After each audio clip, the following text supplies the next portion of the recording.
여러분 반갑습니다. 이렇게 부임하면서 담임 목사님께서 그 주일 설교를 말씀하셔서 어떤 본문으로 하나님 말씀을 전할까 고민을 했습니다. 근데 이렇게 생각하면서 말씀을 이렇게 묵상하는데 제 안에 타오르는 뜨거운 주제가 있었습니다. 그거는 복음이 뭔가, 복음에 대한 생각이었습니다. 복음을 생각하면서 복음은 예수 그리스도다, 이런 생각을 했습니다. 그러면서 저와 저희 가정의 삶을 이렇게 돌아보았습니다. 저와 아내의 삶 가운데 주님께서 어떻게 이곳까지 인도하셨는지를 이렇게 생각해보는 시간을 가졌습니다. 저는 20대 후반에 이제 대학교 졸업하고 직장에 취직을 해서 일을 하고 있었는데 인생에 의미가 없더라고요. 방황의 시절이었습니다. 가정은 깨어졌고 어려운 상황 가운데 세상 어딘가에 행복한 곳이 있겠지, 그런 생각을 했습니다. 그래서 배낭을 메고 세계 일주나 하자 하고 이제 배를 타고 중국으로 여행을 시작했습니다. 그런데 놀랍게도 그 중국에서 여행 중에 영국 크리스찬 친구를 만났고 예수님을 만났습니다. 아마 한국에 있었다면 그 중국 산동 옌타이라는 그 한 가정교회에 목사님 아들, 캐나다 선교사님의 아들이 이렇게 있는 가정에 제가 가지 않았을 텐데, 중국에 갔는데 중국어도 짭고 친구도 없고 뭐 말도 안 되고 그러니 갈 곳이 없어서 교회에 자주 나갔습니다. 그곳에서 주신 성경과 또 찬양을 들으면서 예수님을 알게 되었습니다. 그런데 그 예수님을 만난 그 뜨거움이 있었는데 그것도 잠시, 복음을 계속해서 들으면서 우리의 영혼이 만족을 누리고 성장해야 되는데 그렇지 못했습니다. 그 교회에서 한 1년여 시간을 보내고 이제 웨이하이라는 곳으로 옮겨서 한인교회에서 순복음교회였는데 그곳에서 청년들과 함께 교회를 섬겼는데 이렇게 믿음이 자라나질 못했습니다. 그러다가 이제 다른 곳으로 옮기게 되었고, 이제 홍콩 옆에 있는 해주라는 도시인데 그곳으로 옮기게 되었고, 그때 그런 생각했습니다. 내가 다시는 한인교회 가지 않으리라. 이곳에서 다시 외국인들이 모이는 그런 교회에 가리라. 역시 한인교회는 아닌가 봐, 나하고 안 맞나 봐. 근데 그렇게 생각은 했는데 한 2달여 동안 직장 생활하면서 교회를 찾지 않았습니다. 그냥 혼자 지냈던 거죠. 그러다가 이제 회사 직장 재정부 부장님이 야, 너 주일에 뭐 하냐? 나와라. 그래서 할 말이 없더라고요. 그래서 알겠습니다 하고 나갔더니 교회로 데리고 가시는 거였습니다. 그래서 교회에 딱 갔는데 강단에서 선포된 말씀이 그 계시록 에베소서의 계시록 2장이죠. 에베소서에게 그 권하는 첫사랑을 회복하라 하는 말씀을 들었습니다. 뒤통수를 한 대 딱 맞은 느낌이었습니다.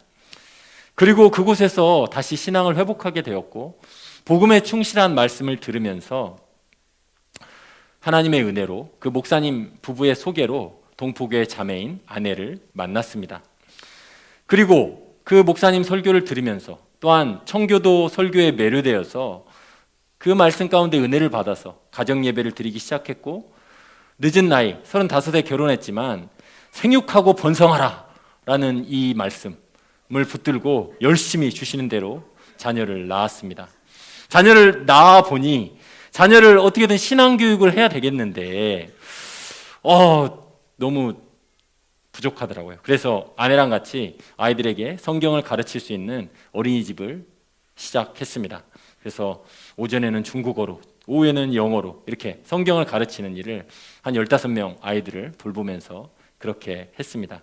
그런 과정 가운데 하나님의 소명을 확인했고 결국 한국에 오고 싶은 생각은 요만큼도 없었는데 13년간의 중국 생활을 정리하고 제가 먼저 들어와서 한 반년 동안 생활하고 이제 아내는 셋째를 낳고 한국에 들어와서 이제 이곳에서 교회를 합동신학교에 입학해서 그곳에서 교회를 섬기고 이제 하나님의 말씀을 전하는 그러한 기쁨 가운데 목회자의 길을 가게 되었습니다.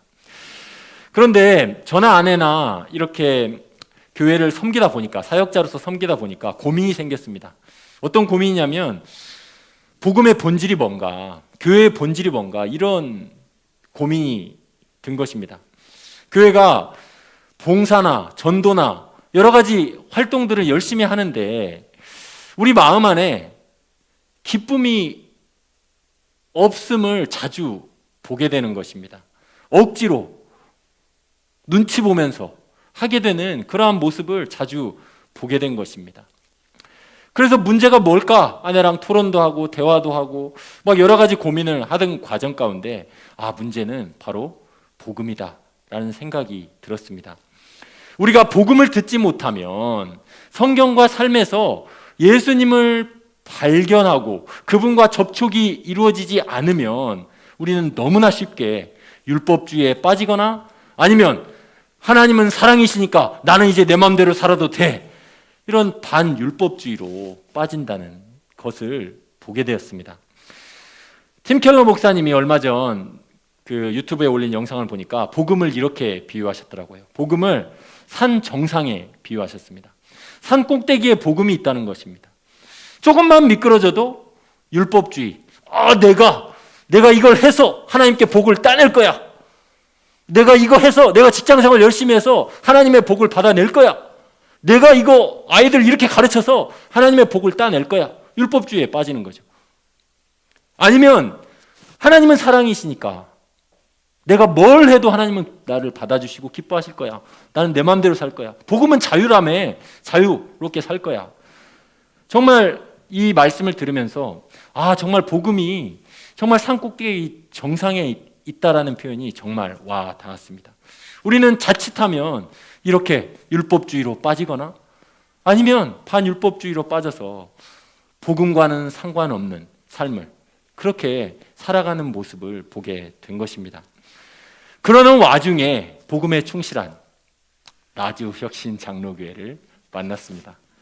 특별히 우리 박영주 목사님을 만났습니다.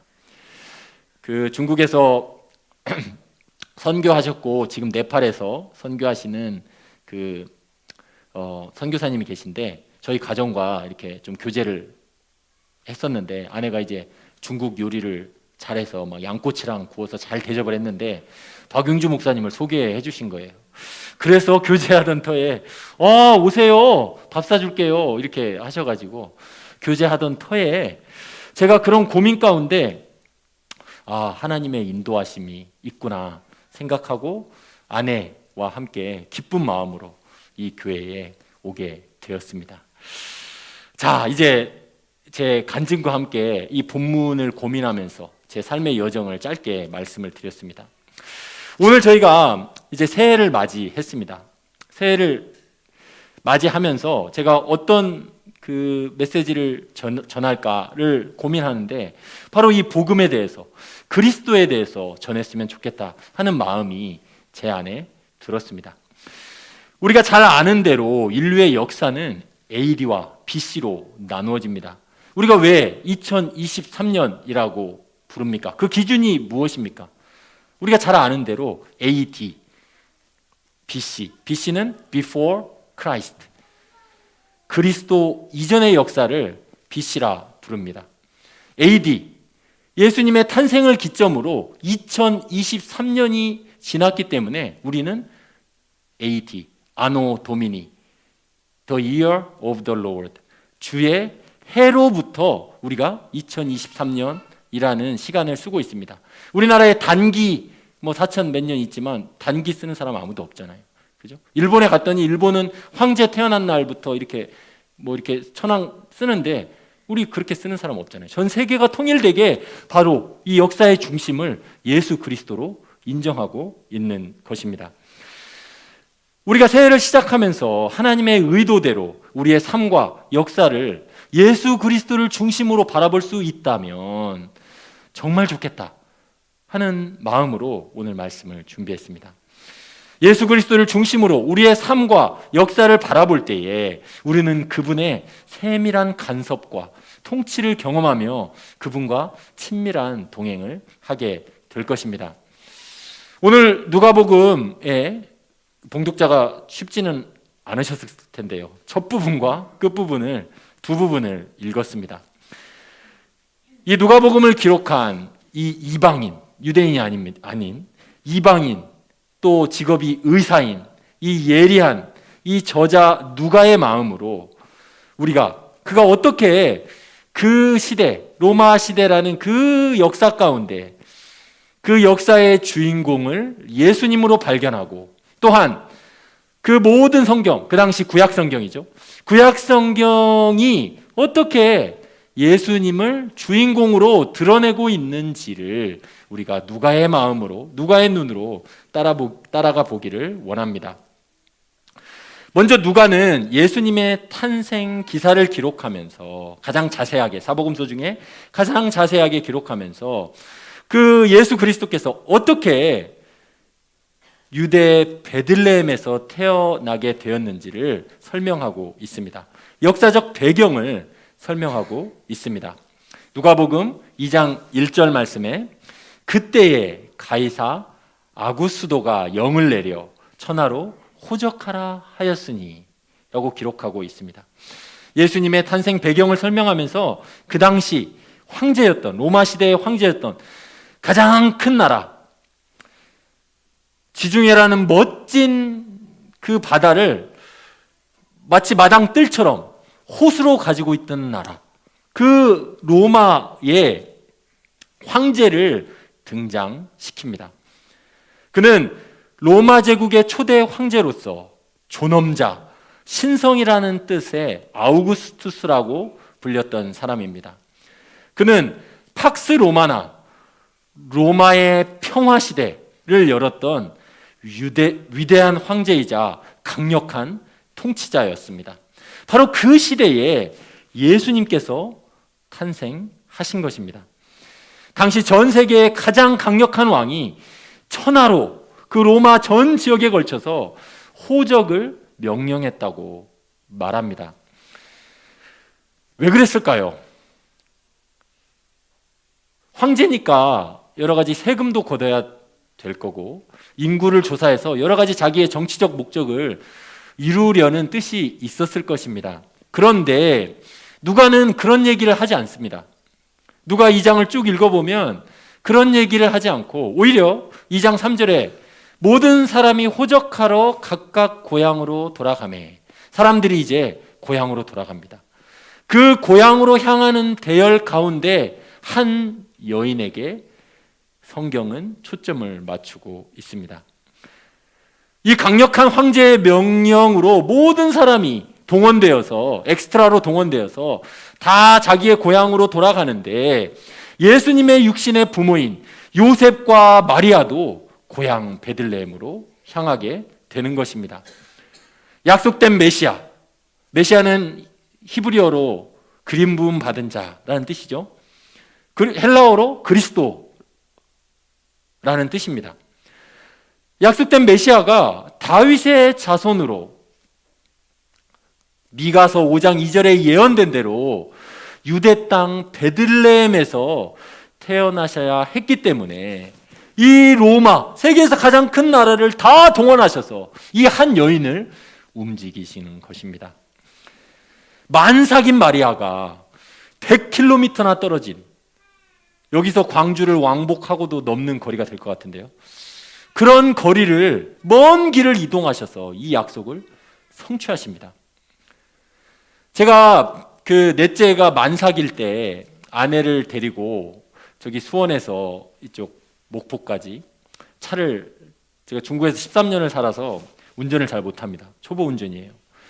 근데 이렇게 아이들 이제 뱃속의 아이까지 넷과 아내를 태우고 이렇게 오는데 여기 광주까지는 잘 왔어요. 사실 서해안으로 오면 금방 오는데 하여튼 내비가 하여튼 그렇게 나오더라고요. 그때 티맵이 좋은 걸 알았으면 티맵을 썼을 텐데 그때는 그냥 네이버 그 지도를 써가지고 하여튼 광주 오니까 막 헤매서 너 엄청 헤맸거든요.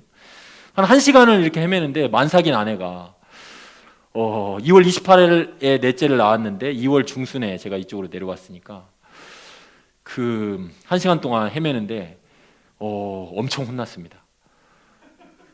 그 요셉과 마리아의 마음을 좀 알겠더라고요. 아마 그들도 하나님의 섭리를 다 알지는 못했을 것 같아요. 제 생각에 아마 다 알지는 못했을 것 같아요. 뭔가 하나님의 뜻이 있었겠지 하고 그렇게 왔을 것입니다. 그런데 하나님께서는 베들레헴에 있는 여인을 택하지 아니하시고 굳이 그 멀리 떨어진 갈릴리 나사렛에 있는 여인을 이렇게 그 100km나 떨어진 곳을 이렇게 걸어서 오게 하셔서 도착했더니 어때요? 고향의 사람들이 다 돌아왔잖아요. 호적을 등록하러. 그러니까 여관에 들어갈 곳이 없는 거죠. 그러니 오직 들어갈 곳이 어디예요?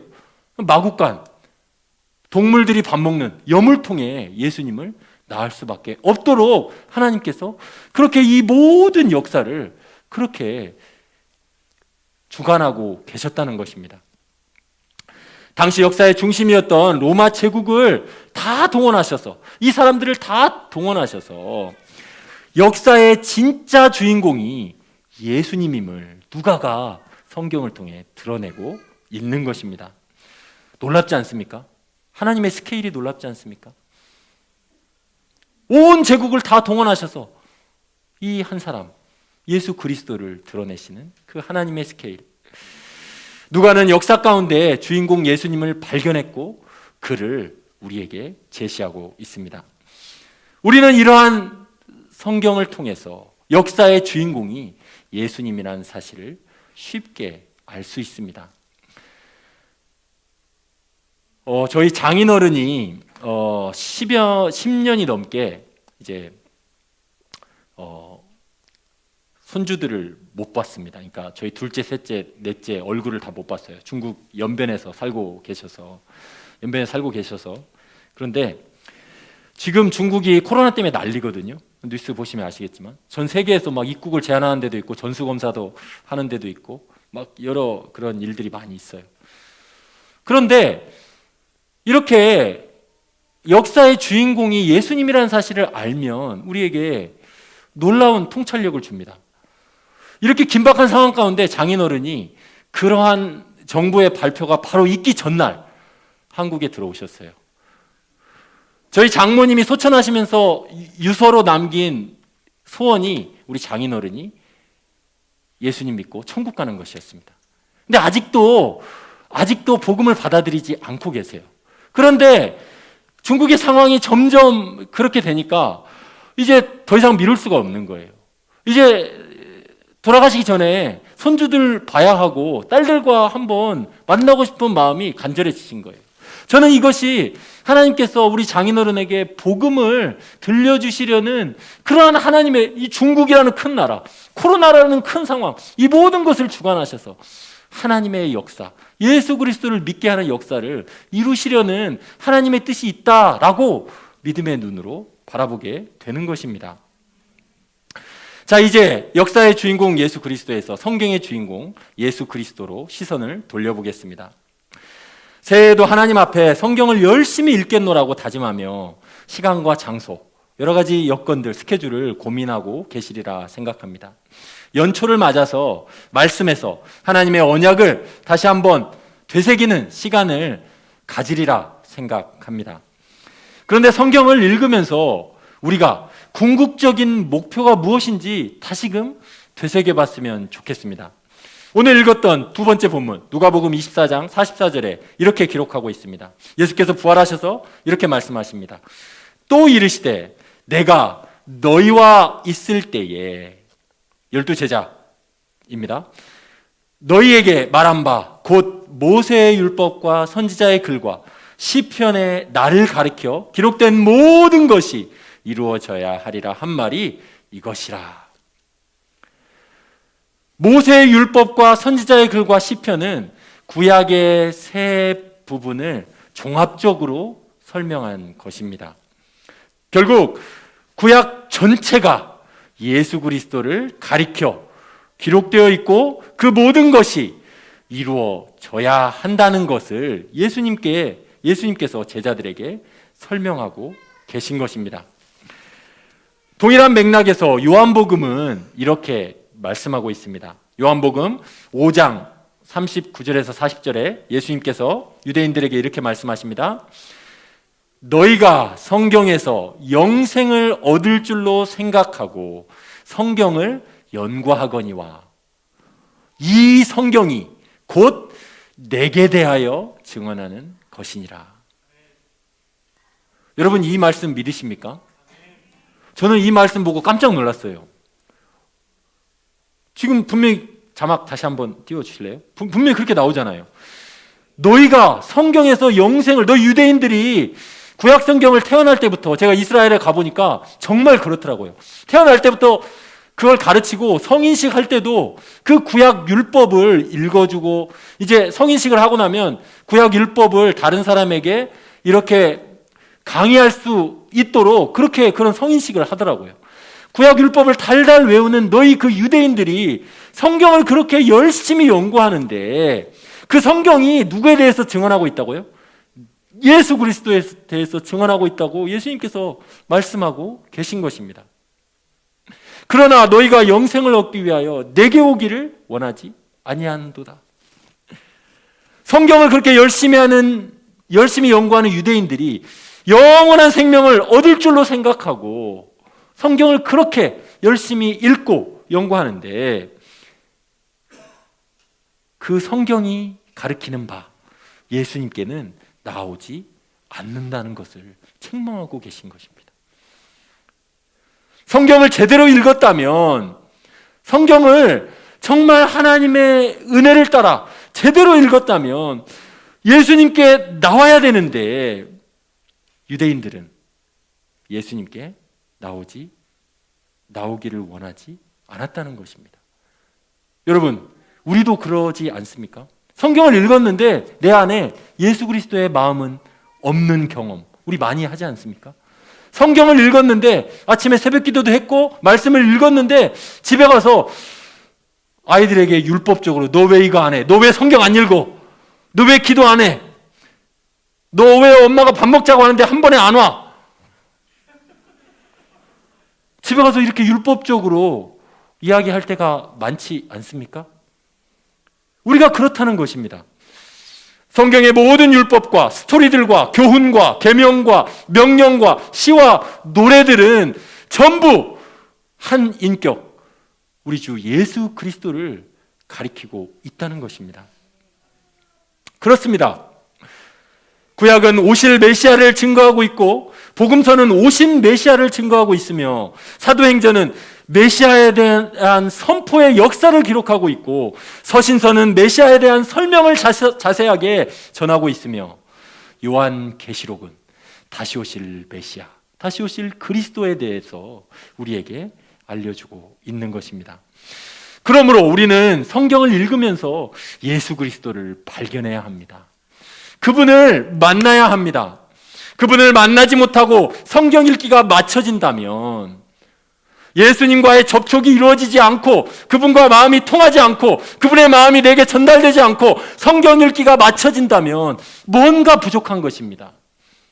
뭔가 문제가 있는 것입니다. 우리는 성경 읽기를 통하여 그분을 만나야 됩니다. 그 인격을 만나야 됩니다. 그분의 마음을 전달받아야 됩니다. 그분이 우리에게 성경을 가르쳐 주셔야 됩니다. 그분이 성경을 열어 우리에게 그분을 나타내 보여주셔야 합니다. 그러한 말씀이 누가복음 24장 45절에 이에 그들의 마음을 열어 성경을 깨닫게 하시고 라고 기록하고 있는 것입니다. 결국 제자들이 깨닫지 못하던 성경을 예수님께서 깨닫게 주신 것입니다. 우리의 형편은 예수님께서 성경을 깨닫게 해주시기 전까지, 예수님께서 성경 본문이 어떻게 예수 그리스도를 드러내 주시는지 알기 전까지 우리는 그저 성경을 교리와 지식으로만 받아들일 때가 너무도 많은 것을 보게 됩니다. 저도 신학교에 입학하고 성경을 가까이 하다 보니 성경의 많은 교리들과 교훈들을 많이 이해하게 되었습니다. 그런데 제가 삶을 살아보니까 그 말씀대로 살려고 애를 쓰는데 굉장히 그 교훈과 교리들을 기계적으로 적용하는 제 모습을 보게 되었습니다. 너 왜 이렇게 안 해? 여보 왜 이거 이렇게 해야 되는데? 왜 여보 성경 읽기 해야지? 여보 기도해야지? 야 너 왜 이거 안 해? 이런 기계적인 적용을 너무 쉽게 하는 제 모습을 보게 되었습니다. 지난주 월요일에 이쪽으로 이사하고 나서 이제 짐을 정리하면서 아내가 잠깐 시장 보러 간 시간이 있었습니다. 그래서 제가 새 아이들을 데리고 장난감을 사주고 집에 돌아왔는데 그 공동 현관문이 닫혀 있었어요. 공동 현관문이 닫혀 있었어요. 셋째가 꼭 지하 주차장으로 가야 된다. 막 이렇게 이제 전에 있던 아파트에서 습관이 있어가지고 그렇게 때를 쓰니까 제가 이제 굳이 거기로 갔는데 거기다 주차를 하고 문을 열려고 보니까 비밀번호를 눌러도 이게 안 되는 거예요. 안 되는 거예요.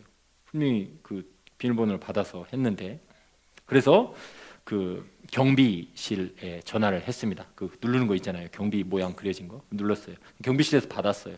그래서 제가 새로 이사 온 누구누구고 이렇게 이제 들어가야 되는데 애들이 지금 막 이러고 있는데 왔다 갔다 하고 막 그래서 좀 문 좀 열어주세요.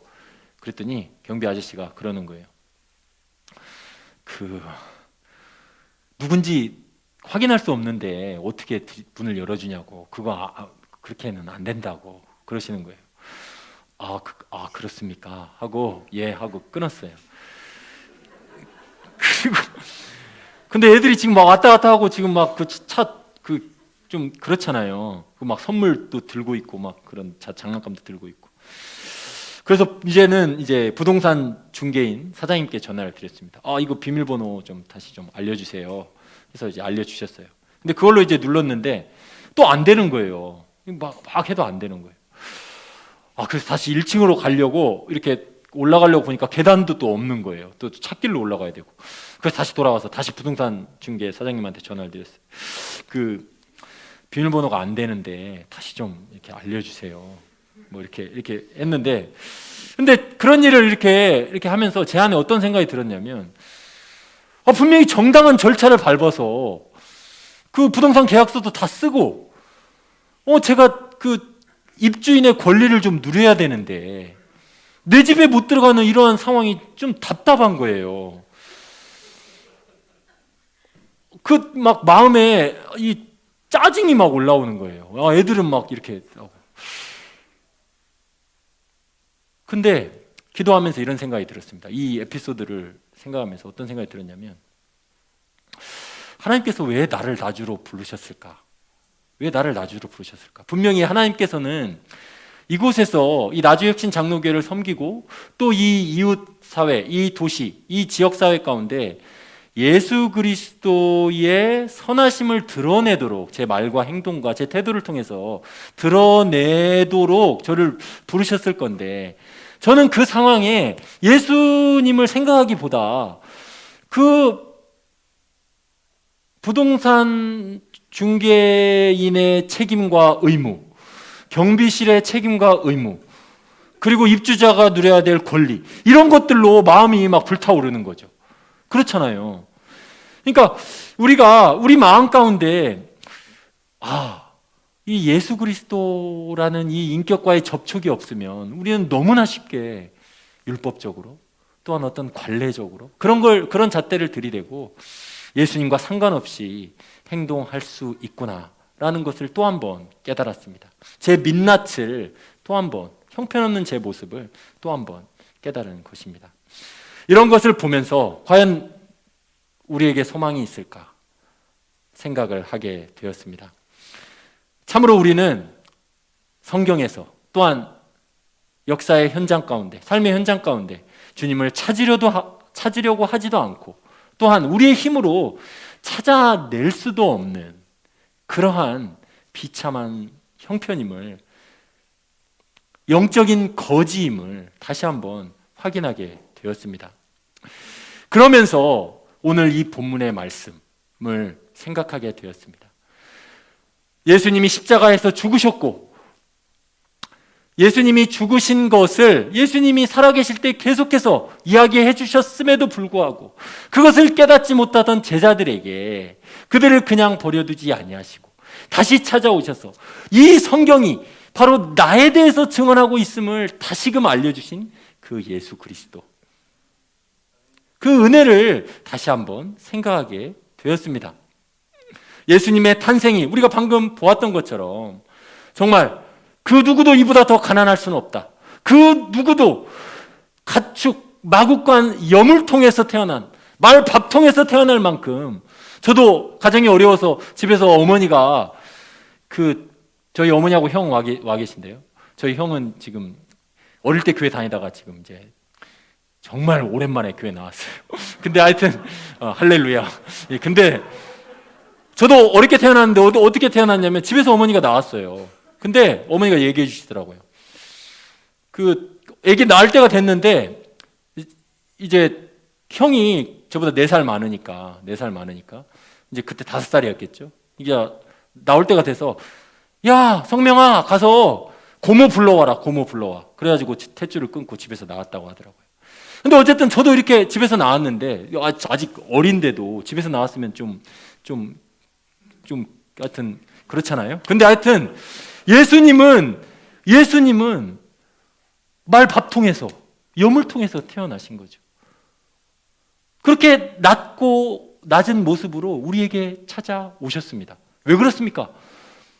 이보다 누가 더 비참할 수 있는가? 누가 이보다 더 가난할 수 있는가? 누구든지 예수님께 나오라. 누구든지 예수님께 나오면 예수님이 받아주신다 라는 메시지를 우리에게 전해주고 계신 것입니다.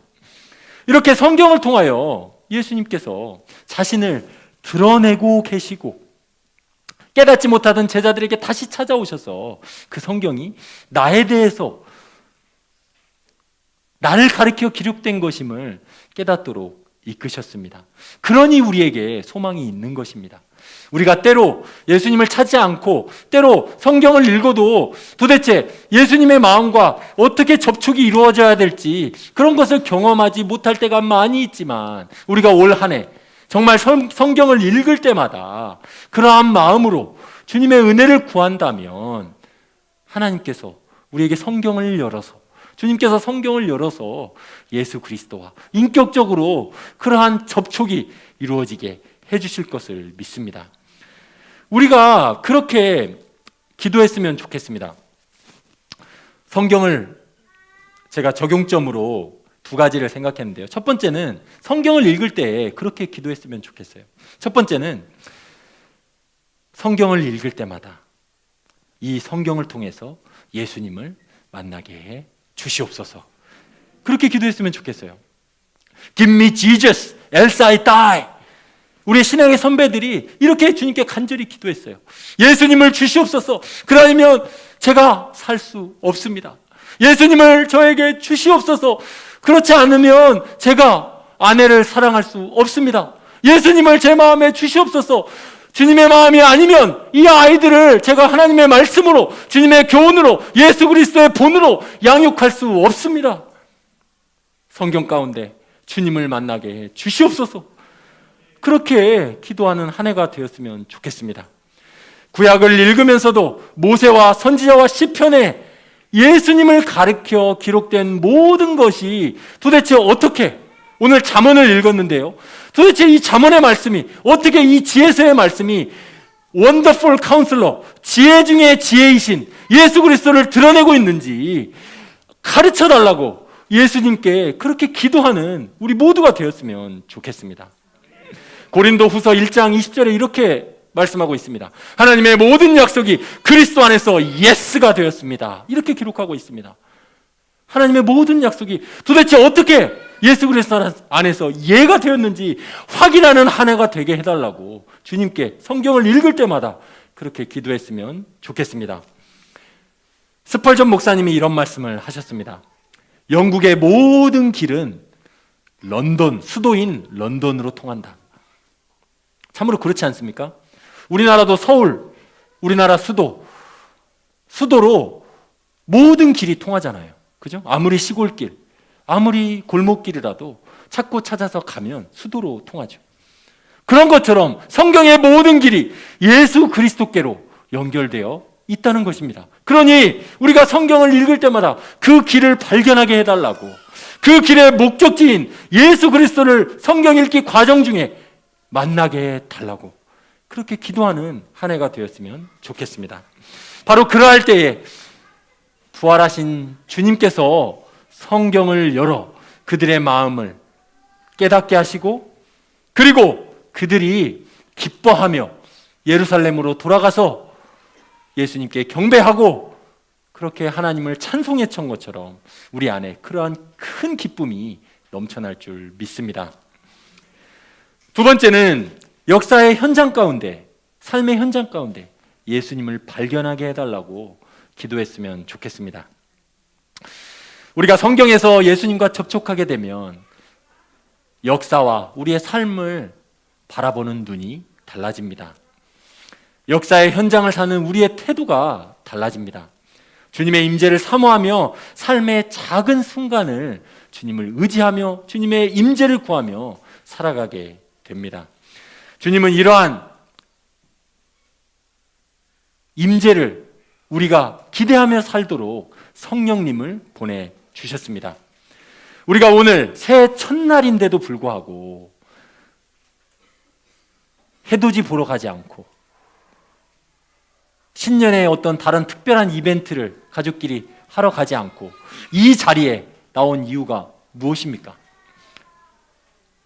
바로 예수님을 믿는 우리 성도들 안에 성령님께서 내주하셔서 다른 그 무엇보다 예수 그리스도를 예배하고 삼위일체 하나님을 경배하는 그 기쁨을 누리기를 간절히 바라는 마음이 있기 때문이 아닙니까? 우리 안에 바로 그 기쁨이 있기 때문에 성령님께서 우리 마음을 그렇게 이끄시기 때문에 우리가 이 자리에 있는 것입니다. 예수님께서 그러한 기쁨을 누리도록 예수 그리스도께서 끊임없이 예수 그리스도를 바라보고 예수 그리스도를 의지하고 예수 그리스도와의 그러한 풍성한 교제를 누리도록 우리에게 보내주신 그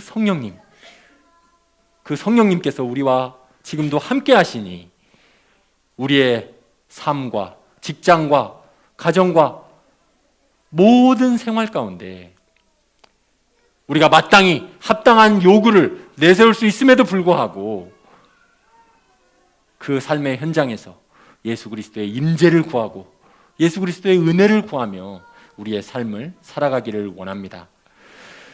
그리하여 우리의 삶 가운데 우리의 말과 행동과 생각을 통하여서 오직 예수 그리스도의 선하심과 예수 그리스도의 영광이 드러나는 복된 한 해가 되기를 예수님의 이름으로 축원합니다.